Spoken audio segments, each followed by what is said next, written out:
Olá, boa tarde, aluno Legale, aluna Legale, sejam todos bem-vindos a mais um domingão aqui, hein? Previdenciarista realmente preparado aí em plena quarentena, domingo, não temos obstáculos, né? E que bacana que o Legale sempre dá essa forcinha para a gente, disponibilizando o conteúdo, então sejam todos bem-vindos. Meu nome é Verusca Costenaro, sou professora aqui nos cursos de extensão da Faculdade Legale e faço um convite a vocês hoje, então, para a gente assistir uma aula de prática processual previdenciária. Qual é o intuito da aula de hoje? Aproximar você, colega, da prática, né? Das questões aí do dia a dia. Então, a prática processual previdenciária. E o assunto que eu separei aqui é bem bacana, que é quesitação e impugnação, né? Que advogado previdenciário nunca se apurrinhou aí com essa questão dentro do direito previdenciário, dentro da prática processual, tá certo? Então, vai ser o nosso tema de hoje. Mas antes, eu vou te fazer um convite para vocês me seguirem lá nas redes sociais. Ó, deixo aqui os meus contatos no YouTube, Doutorinha, e lá no Instagram, @canal Doutorinha. Inclusive, se vocês tiverem alguma dúvida, podem me mandar um direct que eu terei maior prazer de respondê-los, tá certo? Vamos lá dar início à nossa aula de hoje. Vamos compartilhar aqui com vocês, então, a prática processual previdenciária, quesitação e impugnação, que será o nosso tema de hoje, tá certo? Vamos lá? Primeira coisa, o objetivo da nossa aula de hoje é, como eu disse, aproximar a prática do dia a dia, tá certo?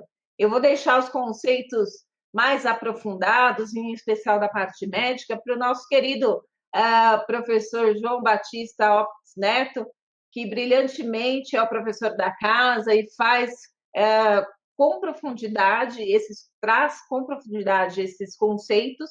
Inclusive, antes da gente começar a falar aqui, ó, deixa eu mostrar para vocês. Vamos lá. Quem quer indicação de obra, eu indico, olha só, tá? Perícia médica do nosso querido professor. É uma obra de cabeceira para quem trabalha com benefícios por incapacidade, super recomendo, tá certo? Então, vamos lá. Vou trazer aqui para vocês. Primeira coisa que eu quero conversar com você, colega. Vamos lá. Primeiro, a gente tem que fazer uma diferenciação quando a gente fala de benefícios por incapacidade, que doença é diferente de incapacidade, tá? Guarde isso, previdenciarista, como mantra na sua vida. Nem sempre a doença ela vai gerar uma incapacidade, ok? Então, primeiro ponto, guardem isso. O cliente vai chegar lá no seu escritório e vai falar assim, doutora, eu estou com diabetes. Diabetes por si só vai garantir um benefício para o seu cliente? Depende se essa doença ocasiona uma incapacidade, tá certo? Primeiro ponto, então, guarde isso como um mantra para sempre, tá certo? Para a gente tratar de benefícios por incapacidade, eu sempre recomendo aos colegas, obviamente que a gente não precisa cursar uma faculdade lá de medicina, mas o advogado previdenciarista tem que ter a mínima noção do que se trata aquela doença, tá? Até porque, para a gente quesitar, pode ser que tenha alguns pontos estratégicos que a gente vai ter que se utilizar de algum conhecimento. Então, ó, eu indico para vocês também, tem um site bem bacana, dentre os sites que a gente conhece, esse eu super indico, que é o Cielo, tá? Tá aqui na tela para vocês. Tá aqui, ó.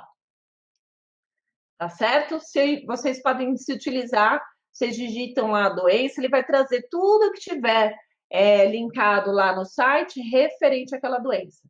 É bom a gente saber, né, o minimamente para a gente poder encaminhar, inclusive com questão a parte da medicação, tá? A medicação também, por vezes, ela pode ocasionar problemas que podem também ocasionar a incapacidade. Então, fiquem atentos aí. E a minha dica é o site Cielo, tá certo?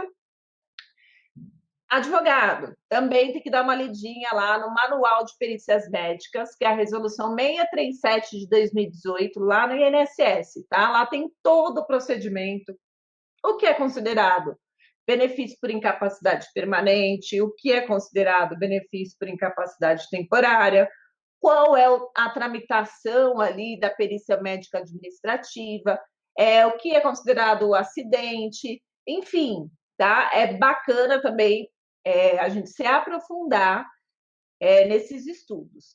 A parte da nossa aula de hoje, especificamente, como a gente está aproximando da prática processual, a gente vai tomar por base lá o nosso CPC, tá? Código de Processo Civil, a partir do artigo 464 e seguintes, a gente vai ter toda essa parte processual aqui que nós vamos conversar hoje. E afinal, vamos lá, para que serve a perícia? Qual é o papel do perito num processo judicial? Muitos colegas falam, mas é o perito que determina o ganho de causa ou não. Muitas vezes eu não faço benefício por incapacidade, porque eu sei que se a perícia já vem negativa, eu já não vou conseguir mais êxito naquela ação. Vejam bem, primeiro, o perito ele é, na verdade, mero auxiliar do juiz, tá certo? Nós vamos ver aqui, inclusive, formas de impugnação do laudo pericial, né, da perícia médica.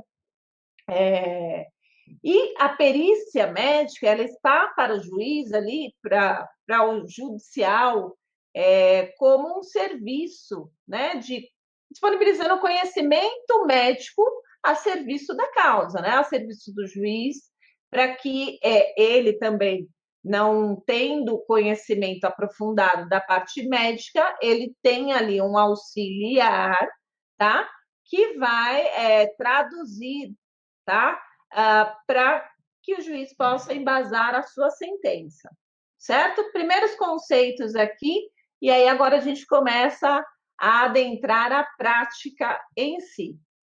Vamos lá?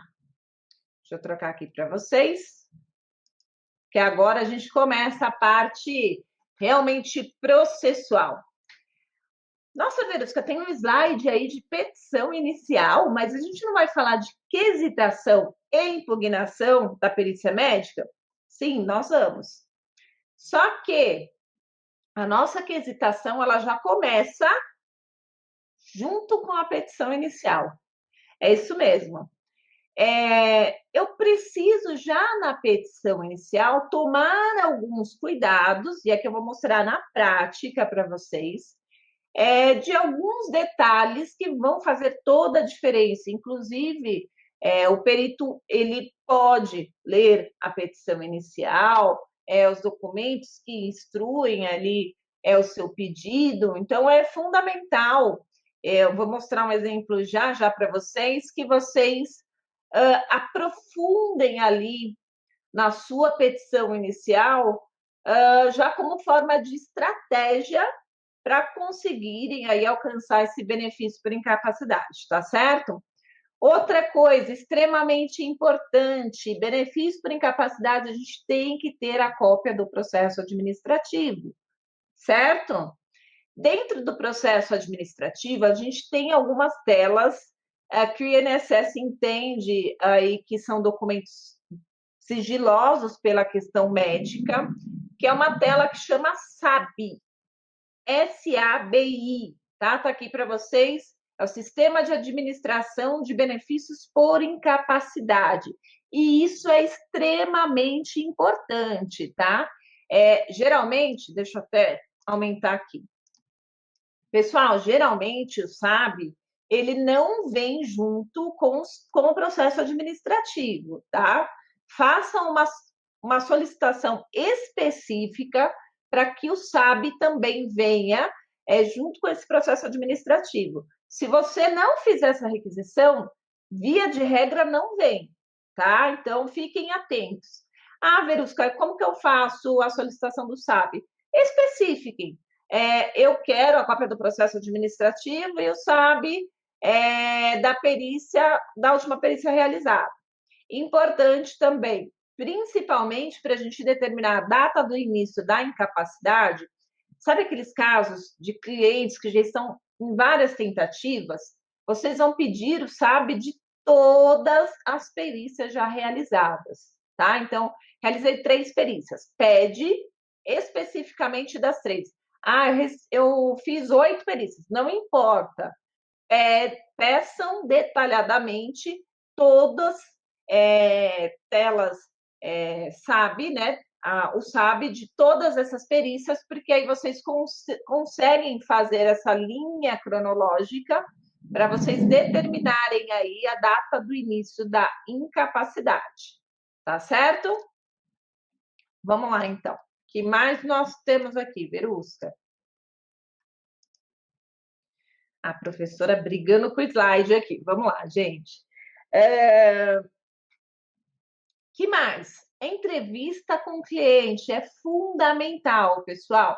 É na entrevista que eu vou ter oportunidade de conhecer a incapacidade do meu cliente com riqueza de detalhes, tá? Vocês vão ver aqui que faz toda a diferença você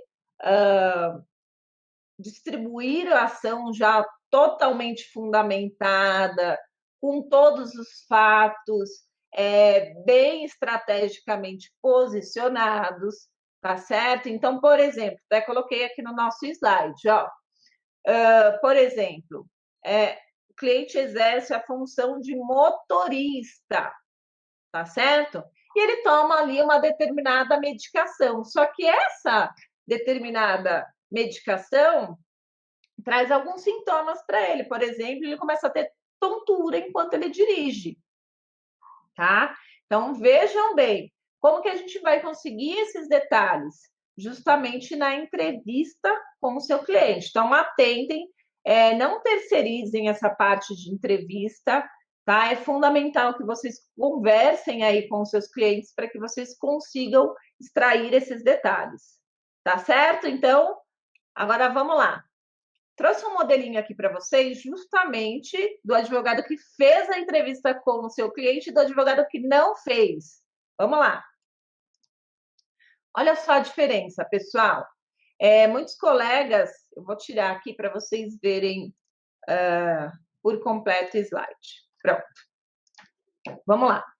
Tem muitos colegas em benefício por incapacidade que, infelizmente, recorrem aí aos modelinhos na internet, tá? Tanto de petição inicial quanto de quesitos. Então, olha, vejam só. Nesse primeiro modelo aqui, tá? Ó, nós temos aquela parte da petição inicial dos fatos. Fulano de tal, desempregado, acometido por hérnia de disco, requereu o seu benefício junto à autarquia em data tal, tendo mesmo sido indeferido, sob a alegação de não constatação de incapacidade laborativa. E aí já passa aqui, ó, para o direito, tá certo? Eu coloquei em destaque o desempregado, deixa eu até falar aqui com vocês, pronto. Por quê? A nossa querida professora aí também da faculdade, a desembargadora Marisa Santos, em uma oportunidade de uma palestra aí com a gente, ela disse que cansou de receber processos lá para o julgamento que consta como função desempregado, tá? Muitas vezes acontece o seguinte, o nosso cliente ele já tenta por diversas vezes fazer aí esse requerimento de benefício por incapacidade e ao longo do tempo ele vai fazendo esses requerimentos e até chegar ao ponto que ele desiste e depois de um tempão ele vai te procurar lá como advogado. E ele vai chegar lá e vai te falar que é desempregado, tá? Que ele faz, sei lá, 3 anos que não está trabalhando, por exemplo, tá? Pode ser que esse seu cliente esteja ali numa situação de limbo jurídico, né? Ou seja, o INSS deu ele como apto, mandou retornar às suas atividades, chegou lá na empresa, no médico do trabalho, o médico do trabalho falou: não, não dá para você retomar, porque você ainda continua com incapacidade. E aí ele cai nessa situação, tá? Então, muitas vezes, ele chega ao seu escritório se identificando como desempregado. Fiquem atentos a essa situação e, principalmente, sempre coloquem a profissão que ele exercia do início da incapacidade, porque a gente vai conversar aqui para você conseguir retroagir aí o início dessa incapacidade, tá certo? Vamos voltar aqui para o slide. Olá, pessoal, vejam a diferença, ó, quando eu fundamento já na minha petição inicial, dos fatos, olha lá. Fulano de tal, 55 anos de idade, ensino fundamental incompleto. Por que eu estou falando sobre isso? Porque, se for o caso, eu posso também solicitar uma perícia biopsicossocial, onde outros vetores serão analisados, tá certo? Olha lá, ele não é desempregado aqui nesse modelo mais estruturado. Qual foi a última profissão dele? Repositor de mercadoria, certo?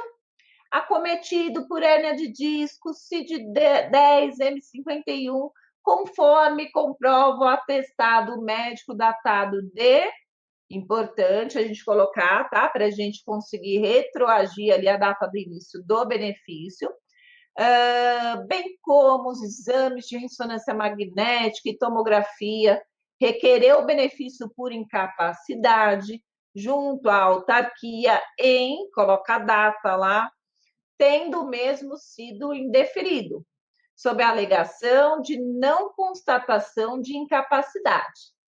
Ocorre que o segurado sofre fortes dores com irradiação para outras partes do corpo e dificuldade para se movimentar.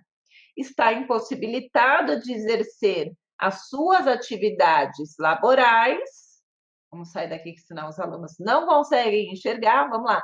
Está impossibilitado de exercer suas atividades laborais, porque entre suas funções tem que carregar caixas com peso de aproximadamente 30 quilos durante sua jornada diária de 8 horas, tem que se abaixar para repor as mercadorias em prateleiras inferiores, bem como suspender os braços para repor carga em prateleiras superiores e ainda auxilia os clientes carregando suas compras até o veículo.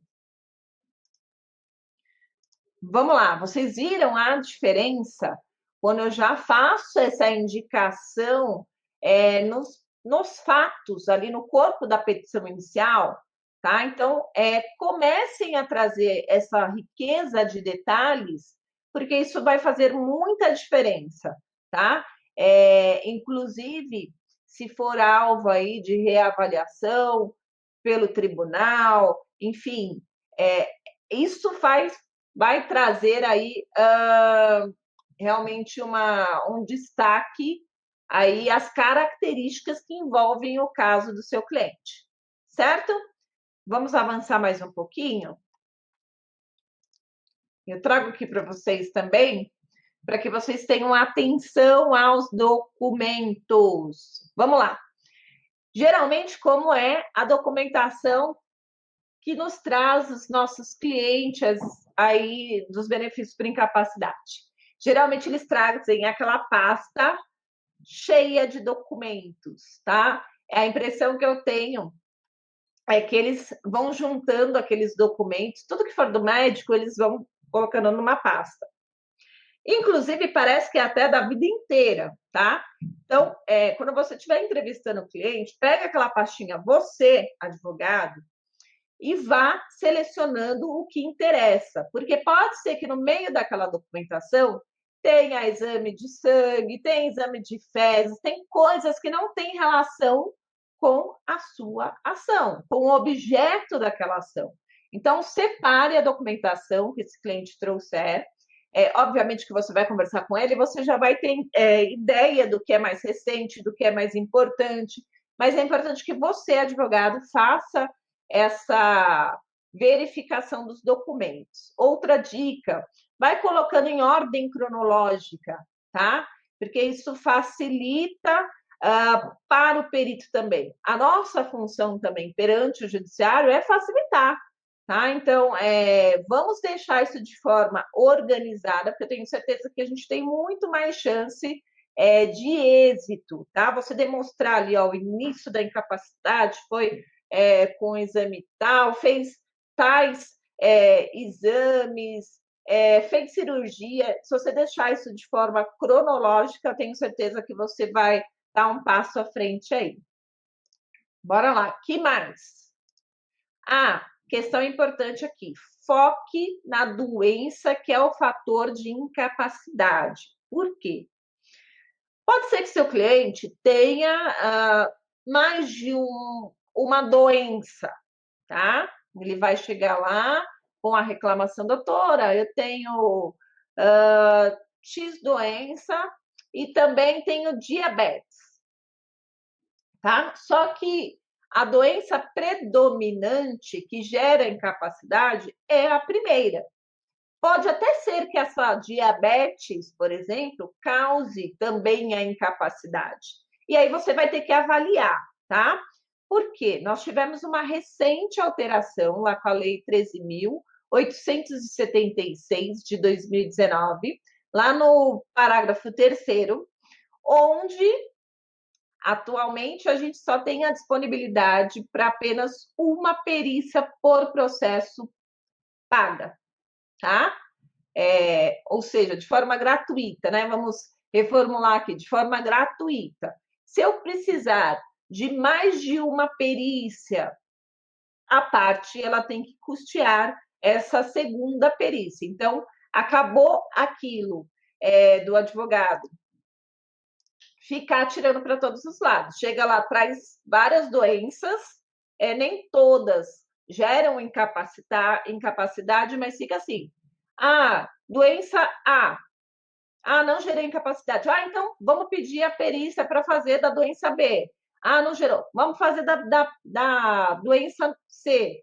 E assim vai, tá? Então fiquem atentos, principalmente quando a gente fala de pessoas aí com capacidade financeira reduzida, né? A gente tem que estrategicamente começar a avaliar essa questão também, tá? Então, fiquem atentos se é certeza que a doença incapacitante ela é uma e você quer tentar aquela segunda doença, avaliem, tá? Por questão aí da Lei 13.876 de 2019. Verusca, mas e aí? Como que funciona a questão da perícia, né? Se eu não posso mais ficar solicitando várias perícias, como é que vai funcionar? Via de regra, pessoal, lá pelo artigo 465 do CPC, o juiz ele vai nomear um perito especializado, tá certo? Então, foquem na especialidade. Se é ortopedia, eu vou pedir um ortopedista, tá certo? E lembrando que a gente também tem a profissão de perito, tá? O perito ele tem especialidade muito mais aprofundada. Ele é como se for, ele é especializado em perícia médica, tá? Então a gente inclusive não consegue impugnar um laudo quando ele é aí confeccionado por essa especialidade, tá? Pelo perito médico, tá certo? Vamos avançar aqui um pouquinho mais. Aqui é um ponto muito importante. Lembra que eu falei lá no início do SAB? Sistema de Administração de Benefícios por Incapacidade, tá certo? Então, vamos lá. São informações que envolvem o sigilo médico e normalmente não acompanham a cópia do processo administrativo, então reforce o pedido lá específico, nós já falamos sobre isso, tá? Façam a solicitação de todas as perícias administrativas que o seu cliente já se submeteu, tá certo? Verifique a conclusão de cada um dos peritos e faça essa linha cronológica, tá? Com a descrição do CID lançado por cada um dos peritos médicos. Eu já peguei diversos casos que parece que o CID vai se alterando ali nessa linha do tempo. E é bacana também a gente fazer essa linha cronológica, porque você vai ver, o cara já fez 10 perícias administrativas. Aí eu peguei o SAB, vi o resumo, tá? O SAB ele traz o resumo dessa perícia médica, inclusive da conclusão do perito administrativo. Lá você vê, ele fez 10 perícias. Aí todas essas 9 perícias falam continua incapacitado, não tem como exercer a sua atividade, enfim. E aí chega o último laudo e ele fala, não, tá bom, tem que retomar as atividades laborais, enfim, você consegue falar, opa, o que mudou, né, nessa última perícia aqui, se durante 9 perícias eu tive um parecer favorável, tá certo? Então, é muito importante que vocês instruam também o processo administrativo, o processo judicial, perdão, com o SAB, tá certo? E de todas as oportunidades. Para quem nunca teve a oportunidade de ver um SAB, eu trouxe aqui para vocês, tá? Eu não sei se aí em casa vocês conseguem dar um zoom, mas a interface desse documento é esse aqui, ó. Tá? Então, aqui ó, no histórico, ele conta o que relata o paciente, ele fala qual foi o exame físico realizado, e aqui, ó, nas considerações, tá, ó, incapaz em tratamento clínico, psiquiátrico, conforme CRM tal, datado de tal, e ó, o resultado, que é o que nos interessa, pessoal, ó, existe incapacidade laborativa. A gente tem umas outras informações aqui que podem ser bem interessantes, vocês podem analisar, ó, por exemplo, se é uma questão de auxílio acidente, tá? Se é sugestão de aposentadoria por invalidez, se foi encaminhado à reabilitação profissional, ó, nesse caso não, se é isento de carência, nesse caso também não, tá? É um documento muito interessante que a gente deve utilizar ao nosso favor. Eu trouxe um outro modelinho aqui também. Deixa eu passar aqui com vocês. Olha só. Mais ó, um histórico um pouco mais detalhado, isso vai depender de perito para perito, tá certo?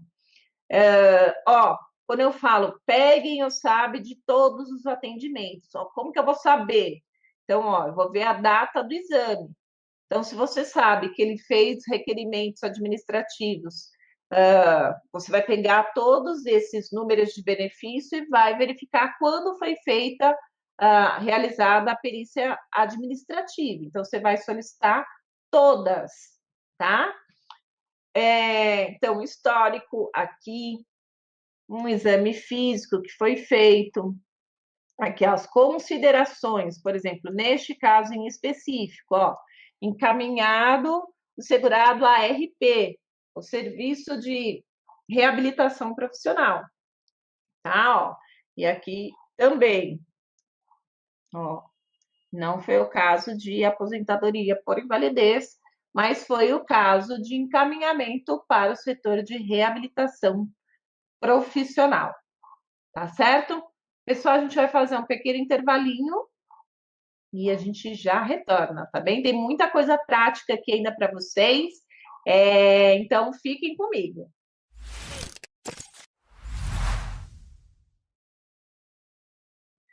Bora lá, pessoal. Vamos dar mais uma caminhada aqui no nosso estudo, porque a gente tem bastante coisa ainda para conversar. E agora a gente vai ingressar aqui, ó. Vou compartilhar com vocês o slide.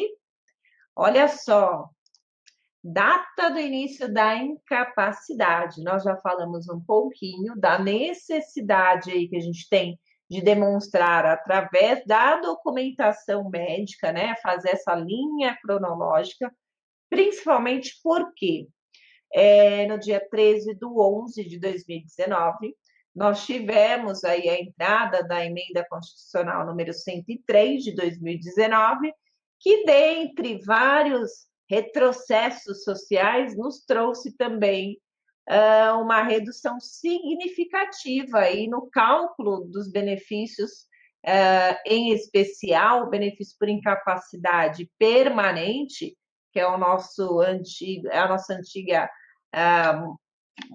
nomenclatura aí da aposentadoria por invalidez, que nós temos ali um coeficiente mínimo de 60%. Então, vejam só, se a gente conseguir determinar o início da incapacidade do nosso cliente antes lá do dia 13/11 de 2019, a gente coloca ele numa situação extremamente vantajosa, tá certo? Então, vamos sempre tomar atenção para a gente conseguir, através dessa linha cronológica, trazer esse início dessa incapacidade, quando possível, obviamente, em data anterior aí à emenda constitucional, tá certo? Que mais? Vamos passando aqui.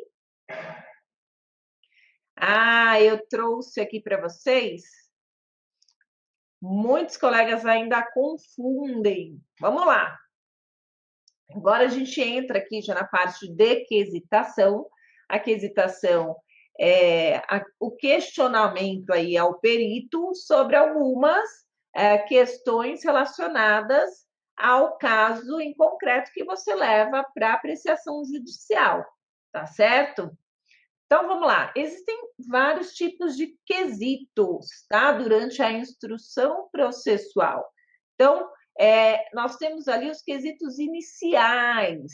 Eles estão previstos lá no artigo 465 do CPC. Então, são aqueles primeiros quesitos que eu oferto, tá? Então, geralmente a gente faz no GF junto ali com a petição inicial, tá? São as primeiras, os primeiros quesitos formulados, tá certo? Temos também os quesitos complementares. Os quesitos complementares, eles vão estar lá capitulados no artigo 469 do CPC, tá? Geralmente, eu vinculo esses quesitos complementares à figura do assistente técnico. Mas vamos falar aqui da nossa prática de benefícios por incapacidade. Geralmente, os nossos clientes não têm condições financeiras de contratar o serviço de um assistente técnico, tá? Mas se tiverem, sempre tiverem, é super recomendado, inclusive em casos que envolvem maior complexidade aí da parte médica, realmente você vai ter aí um detalhe que pode fazer toda a diferença, tá certo? Então, o assistente técnico, ele pode, durante a diligência, formular esses quesitos complementares, tá certo? Quesitos de esclarecimento, eles estão previstos lá no 477, parágrafo 2 do CPC. E é aqui que a gente tem que ter total atenção, tá? A maioria dos colegas Deixa eu até ficar grandona aqui para vocês. Vamos lá. É, a maioria dos colegas se enrolam na parte aí da questão de esclarecimentos. Então, vamos lá. O que acontece? Fizemos os quesitos iniciais, o perito vai responder, tá? E aí, vamos supor que ficou alguma questão ali controvertida, tá? Ou até mesmo ele respondeu de um. Você perguntou A, ele respondeu B, sabe? Ficou alguma coisa ali meio truncada. O que, que você vai fazer? Você vai pegar e vai fazer referência especificamente à sua pergunta, ao seu quesito, e vai questionar ao perito que ele faça o esclarecimento daquela resposta, tá? Os quesitos de esclarecimento, eles não são quesitos iniciais. Eu não vou formular novos quesitos. Eu só vou pedir para que o perito esclareça, tá? O que ele já lançou, tá certo? Então, vejam, tem diferença dos quesitos iniciais para os quesitos de esclarecimento? Totalmente, tá? Então, a partir do momento que o perito vai nos apresentar aí as suas conclusões, então a gente vai trabalhar em cima dos quesitos de esclarecimento. Pessoal, faz muita diferença, tá? Então vocês devem investir e pedir sempre o aclaramento, porque se eu não peço, também passa desapercebido. E aí?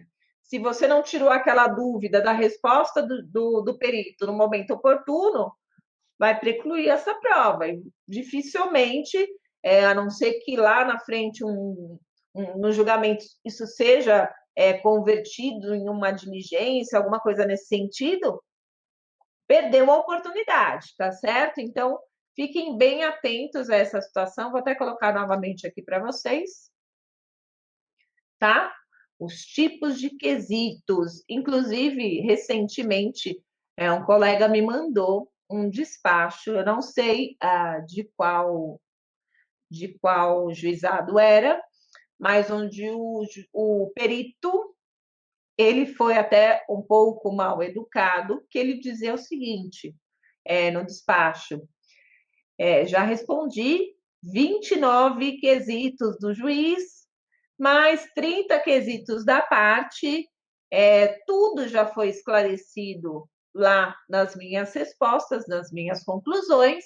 Sugiro às partes que leiam pelo menos 2 vezes as minhas conclusões. Olha só, tá? Então, primeiro, gente, não é número de quesitos que vai trazer para você êxito aí para a comprovação da incapacidade do seu cliente, tá? Fiquem atentos também para não repetirem quesitos que já foram formulados, seja pelo juiz, seja pela parte contrária, sejam estratégicos aí na formulação desses quesitos. Isso também é de suma importância para que a gente consiga sair vitorioso nessas ações, tá certo? Então, quesitos de esclarecimentos não são quesitos para a gente, não é uma oportunidade para a gente fazer novos quesitos, tá? A gente vai esclarecer as respostas que virão, tá certo? Trago aqui para vocês. Agora a gente já sabe quais tipos de quesitos a gente tem e qual o momento oportuno de cada um deles. Eu vou trazer um caso prático aqui para a gente. Vamos lá, vamos começar a treinar a cachola aqui. Vamos lá, deixa eu sair aqui para vocês verem certinho o caso. Bora lá. Ó, o autor tem 57 anos, ensino fundamental, e sua vida laborativa foi basicamente desenvolvendo atividade de vigilante. No início de 2004, o segurado, já no desempenho de suas atividades, sentiu os primeiros sinais da sua doença e inicialmente foi assistido pela autarquia em auxílio doença número tal, que perdurou de 20/4/2004 até 20/9/2005, sendo após convertido em aposentadoria por invalidez, com DER, data da entrada do requerimento, né? Em 26/9/2005, sem qualquer interrupção até a presente data. Ó, aqui é um resuminho lá daquela parte dos fatos da petição inicial que nós já conversamos. Ó, veja que está bem detalhadinho, tá? Vamos continuar aqui. O requerente é portador de esquizofrenia residual, CID-F20.5, bem como é portador do vírus HIV. Conforme vasta documentação médica, desde 2004, em especial a mais recente, de 30/5/2019, linha cronológica, ó, pessoal, o autor apresenta quadro de agitação, alucinação auditiva, desorientação auto- e alopsíquica, bem como não reconhece as pessoas. Os familiares relatam que o autor esquece de se alimentar e não tem condições de exercer as atividades de higiene diárias. Recentemente descobriram que o mesmo é portador do vírus HIV e o mesmo não tinha nenhum cuidado com a sua saúde ou risco de exposição a terceiros. O autor está em acompanhamento médico e no uso de medicação contínua desde que descobriu o distúrbio. O segurado já passou por 8 perícias perante a autarquia, conforme comprovam a tela SAB, Sistema de Administração de Benefícios por Incapacidade, que nós já conversamos aqui, ó, 8. Até me perdi aqui, vamos lá. E somente aqui, ó, gente, ó, e somente na perícia datada do dia 13/7/2018, o perito concluiu que o segurado não trouxe comprovantes de internações e não trouxe o documento mais recente, e concluiu que não havia elementos que corroborem com a sua incapacidade laboral. Dessa forma, o segurado que estava em benefício desde 2004 recebeu a comunicação que seu benefício foi cessado nos termos do artigo 49, inciso 1 e 2 do decreto 30.048 de 99, e que receberia parcela de recuperação decrescente por 18 meses, com a data de cessação do benefício em 13/7/2018, e neste momento, conforme comprova o SCRED, que é o histórico de crédito, tá, pessoal? O autor vem recebendo apenas 50% do valor do seu benefício, e daqui a alguns meses receberá apenas 25%, cujo a data de cessação desse benefício já está programado para janeiro de 2020, tá? Importante, o segurado continua incapaz e não tem mais condições de trabalho, muito menos como vigilante, que foi a profissão de maior abrangência na sua vida laboral. Olha, gente, quanta informação, né? Vamos lá, vamos começar a entender um pouquinho aqui, então. Então, nesse caso que eu propus aqui a vocês, uma pessoa que já tem 57 anos, ensino fundamental, a sua vida laborativa basicamente foi como vigilante. Essa pessoa já foi assistida, né, já recebe um benefício de auxílio doença, inicialmente foi assistido como auxílio doença, depois foi convertido em aposentadoria por invalidez, hoje com a nomenclatura aí, de benefício por incapacidade permanente, tá? E aí, o que vinha acontecendo? Ele estava recebendo o seu benefício desde 2004, certo? Recebeu, fez inclusive 8 perícias periódicas, aqui no caso, tá? Ele fez 8, já passou por 8 perícias.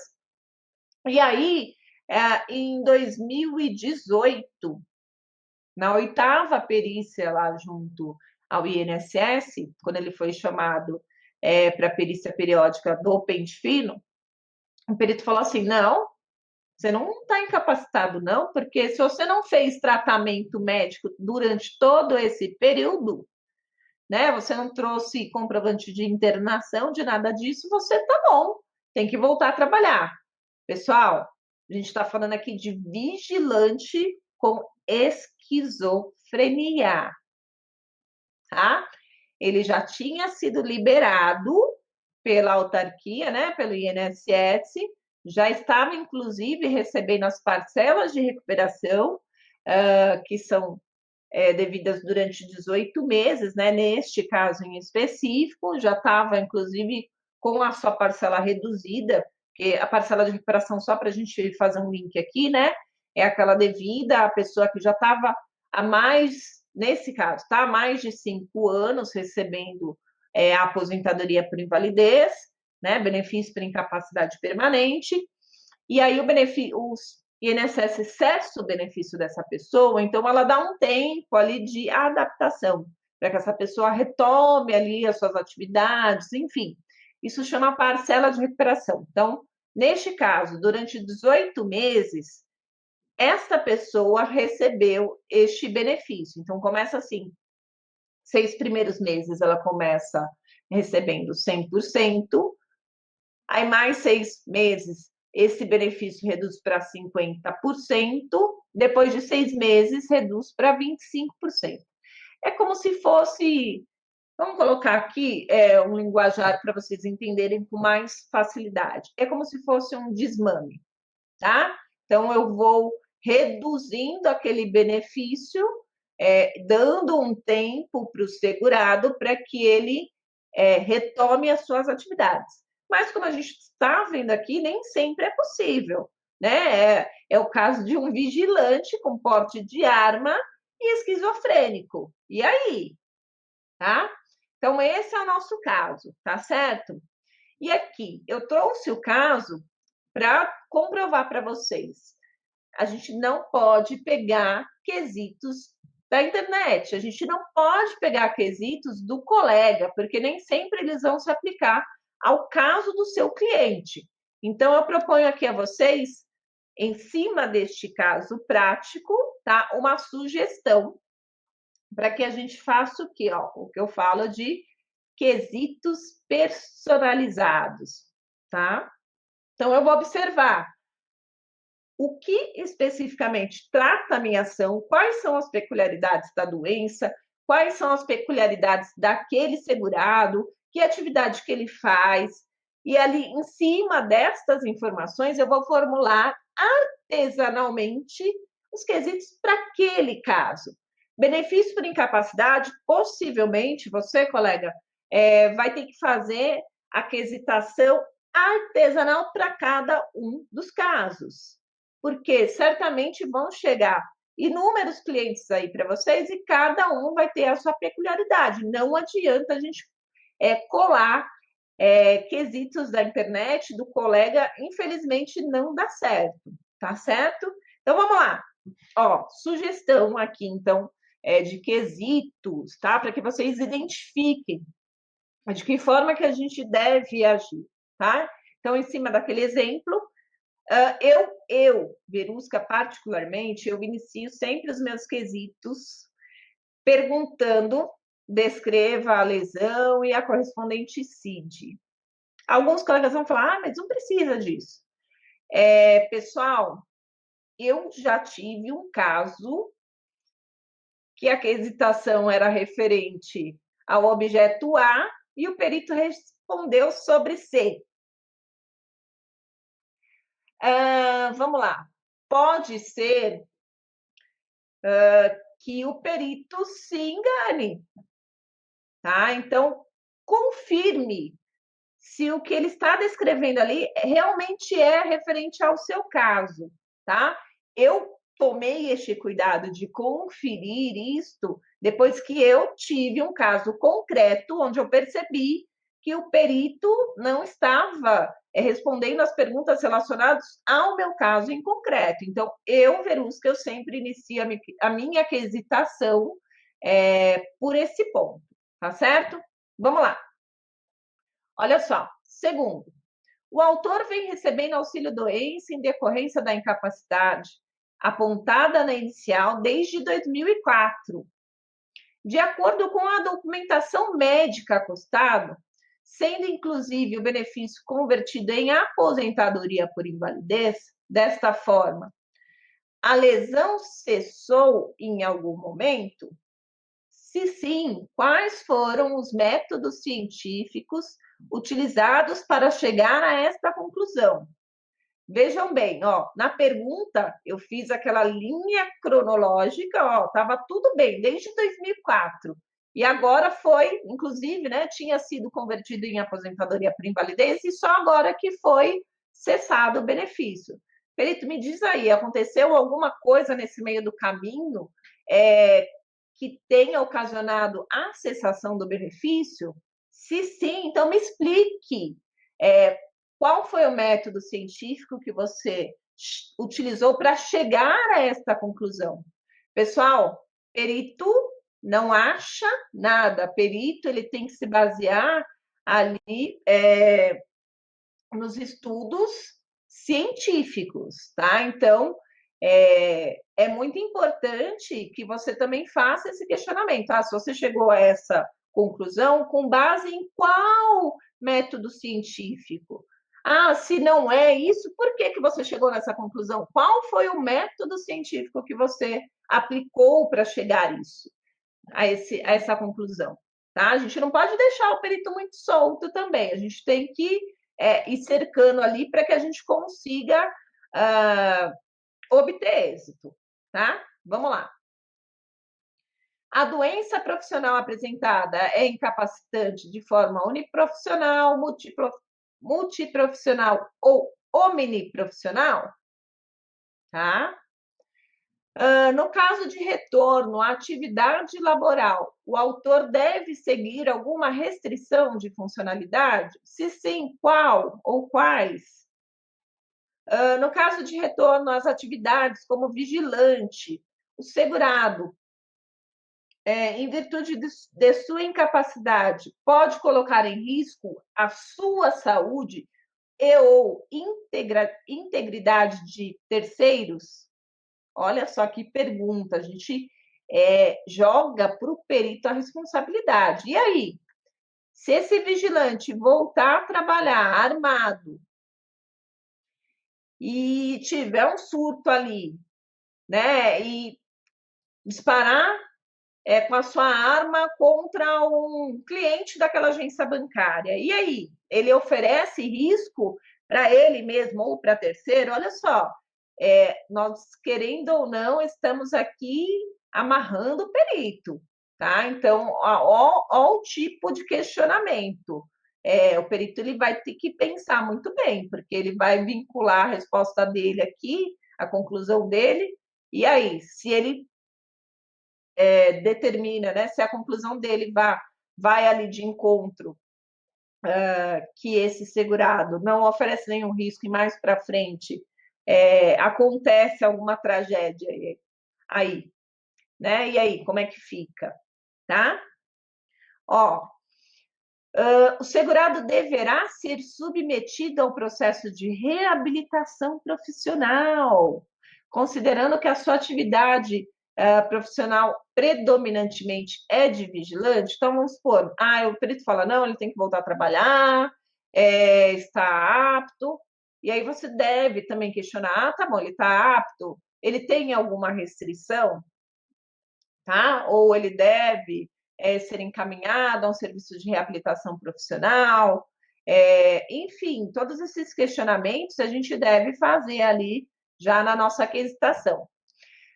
Conforme laudos médicos acostados nos autos desde 2004, o autor não anda sozinho e não reconhece as pessoas. Neste caso, o nobre perito conclui que o mesmo necessita de acompanhamento de forma permanente e integral, que justifique o adicional lá de 25% no seu benefício. Lembram da história aqui do nosso caso concreto? Ó, ele tinha nos relatos aqui, né, vários distúrbios, e a gente na historinha aqui, em algum momento, ó, o autor apresenta quadro de agitação, alucinação auditiva, não reconhece as pessoas, tá? Vamos aproveitar essa oportunidade também para a gente trazer aqui a questão do adicional de 25%, tá? Na quesitação, a gente já pode ir, ó, encaminhando ali, inclusive, para esta possibilidade, tá certo? Obviamente que a gente tem que ter também esse pedido, tá? Lá nos seus pedidos você já faz, se for o caso, da implementação aqui do adicional de 25%. O que mais que eu quero conversar aqui com vocês? Dos quesitos personalizados, espero que esteja tudo ok aí para vocês. A intenção aqui foi trazer um caso e para vocês verem que, de acordo com aquele caso, de que forma a gente deve ir cercando ali o perito para a gente conseguir maior êxito no nosso pedido, tá certo? Agora eu quero conversar aqui com vocês das partes obrigatórias do laudo pericial, tá? A gente vai encontrar lá no artigo 473 do CPC, e todo o laudo pericial ele deve ter ali a sua estrutura obrigatória, tá? Então, ó, por exemplo, preâmbulo, que é a qualificação dos dados da perícia, de que dia que foi, nome da parte, a pedido do juiz tal, enfim. Histórico, tá? O histórico vai conter todo o relato do periciando, o que ele relata, o que aconteceu, que tipo de dor que ele tem, enfim, tá? Descrição. Descreve os exames e testes realizados na forma fiel e minuciosa as verificações realizadas. A discussão traz ali as impressões do perito acerca dos fatos, comentários de exames, registros do histórico, referências, citações relativas aos fatos analisados. Conclusão, tá? É a síntese de todos os exames e a discussão. E aqui, ó, a parte que mais nos interessa. Deixa eu até mudar o meu posicionamento aqui para a gente poder ver bem. Resposta aos quesitos do juiz e das partes. Devem ser respostas conclusivas, tá? Marquem bem isso. Claras e elucidativas, a fim de influenciar no julgamento da causa. Então, pessoal, a gente vê muito a questão, a gente faz um quesito e o perito responde assim, vide tal, prejudicado. Pessoal, isso não é uma resposta de forma conclusiva, tá? Não é clara e não é elucidativa. Então, nesses casos, a gente deve sim pedir lá o esclarecimento, tá? Ao perito para que ele determine. Isso é uma causa de impugnação daquela resposta. Ele não está cumprindo aí com a sua obrigação descrita ali no artigo 473 do CPC, tá certo? Vamos caminhar mais um pouquinho? Tem uma parte aqui, deixa eu voltar com vocês antes, vamos lá. Ainda sobre a impugnação do laudo pericial, muitos colegas perguntam, mas eu quero mudar o perito, esse perito não sabe de nada. Enfim, a gente já traçou aqui inicialmente a nossa discussão aí sobre a questão da especialidade desse perito, lembrando que existe uma modalidade, uma profissão de perito, tá? Então, esquece que você não vai conseguir impugnar. A gente até consegue a substituição do perito em situações muito específicas, elas vão estar dispostas lá no artigo 468 do CPC, e basicamente quando faltar conhecimento técnico, que eu acho pouco provável, tá? Eu desconheço, e quando o perito não entrega no prazo estipulado pelo juiz, tá, a sua conclusão. Então, vejam que são casos assim bem específicos, tá? Aqui ainda no artigo 473, complementando o que nós falamos anteriormente também, ó, o que deve estar expressamente ali nas conclusões, ó. Por exemplo, é vedado ao perito ultrapassar os limites da sua designação, bem como emitir opiniões pessoais que excedam o exame técnico ou científico do objeto da perícia, enfim, tá? A gente deve observar se houve violação a estes dispositivos lá no 473 do CPC. Falar que o perito não sabe de nada, a não ser que realmente se enquadre aí a falta de conhecimento técnico, mas aí, pessoal, você precisa ter muito mais conhecimento técnico médico do que o perito para você chegar a essa conclusão. Então, eu acho pouco provável, tá? Então, vamos lá. Vamos trazer aqui um caso. Se é possível a gente anular uma sentença, tá? Por problemas aí ocasionados na perícia judicial. Vamos lá, eu trago um caso aqui para vocês e eu já respondo que sim, é possível, tá? Por quê? Lá no artigo 489 do CPC, eu tenho os elementos essenciais da sentença. Então, vamos trazer aqui uma seguinte suposição. Teve uma perícia médica, tá? Eu, como advogada do autor, fiz uma solicitação de quesitos de esclarecimento, tá? Então, veio a resposta do perito, eu fui lá, ó, perito, isso daqui tá meio estranho, me responde. E, nesse caso, o juiz simplesmente não apreciou essa prova e simplesmente encerrou a fase instrutória e julgou ali improcedente o pedido, tá? Então, vamos lá.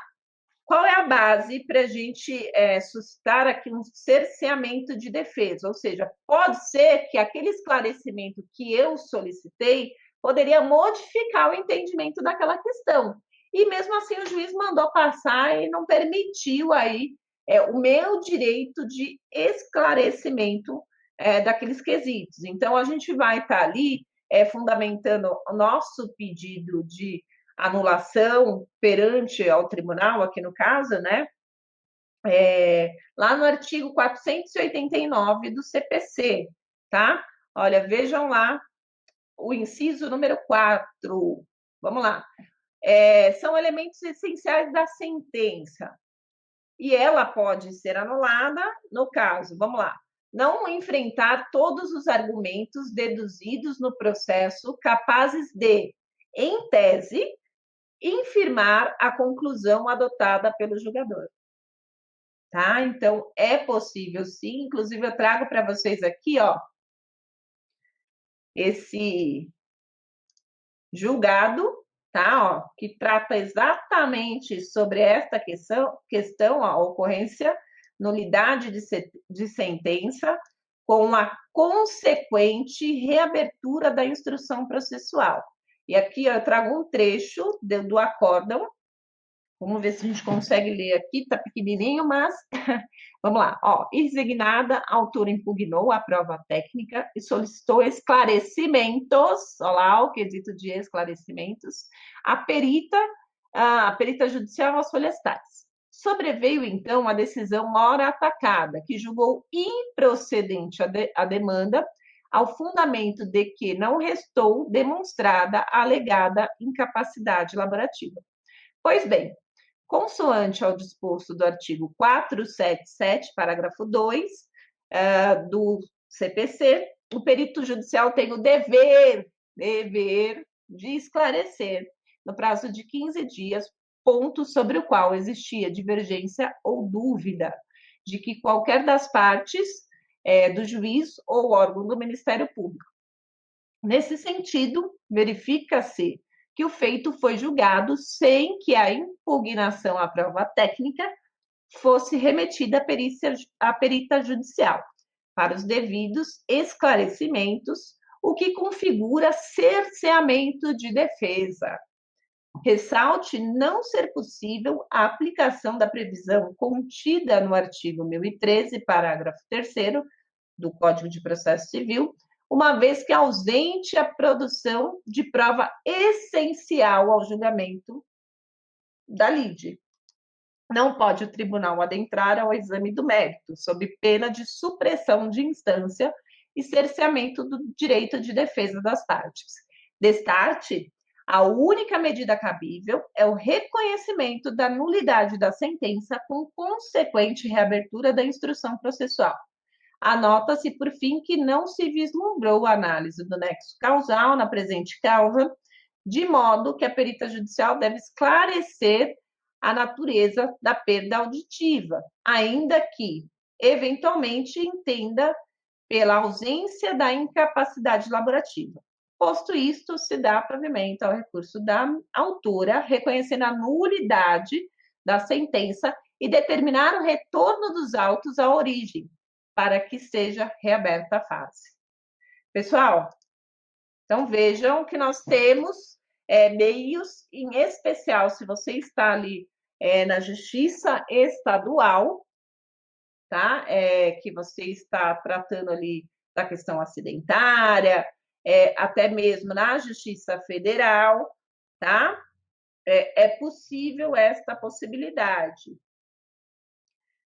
Certo? Pessoal, a gente já estourou o nosso tempo aqui, infelizmente tem muitas coisas que a gente poderia conversar aqui ainda, mas o tempo é curto. Espero ter trazido um pouquinho de prática aqui para vocês. Espero que essas informações, esse compartilhamento de conhecimento tenha sido útil para vocês. Estou à disposição, tá? Deixa eu deixar mais uma vez aqui para vocês os meus contatos. Vamos lá. Lá no YouTube, principalmente no Instagram. Podem me mandar direct se for alguma dúvida, fico à disposição. E vou pedir aqui, ó, printa eu, vai, marca o Legale, marca lá o @canal Doutorinha, se você gostou da aula. Se você não gostou, me manda um direct também. Me fala aí que ponto que você não gostou, para a gente se aperfeiçoar. E quero finalizar nossa aula com uma mensagem, tá, para vocês. Aqui é um momento bem peculiar que nós estamos vivendo, então a mensagem é essa. Nos momentos de crise, surgem os verdadeiros empreendedores e líderes. Os outros ficam imobilizados pela dúvida ou pelo medo. Espero, então, que vocês sejam todos empreendedores e que não fiquem aí com medo na nossa realidade. Espero que tudo isso passe logo e espero em breve estar com vocês aqui de forma presencial. Tá certo? Um grande abraço a todos e um ótimo domingo.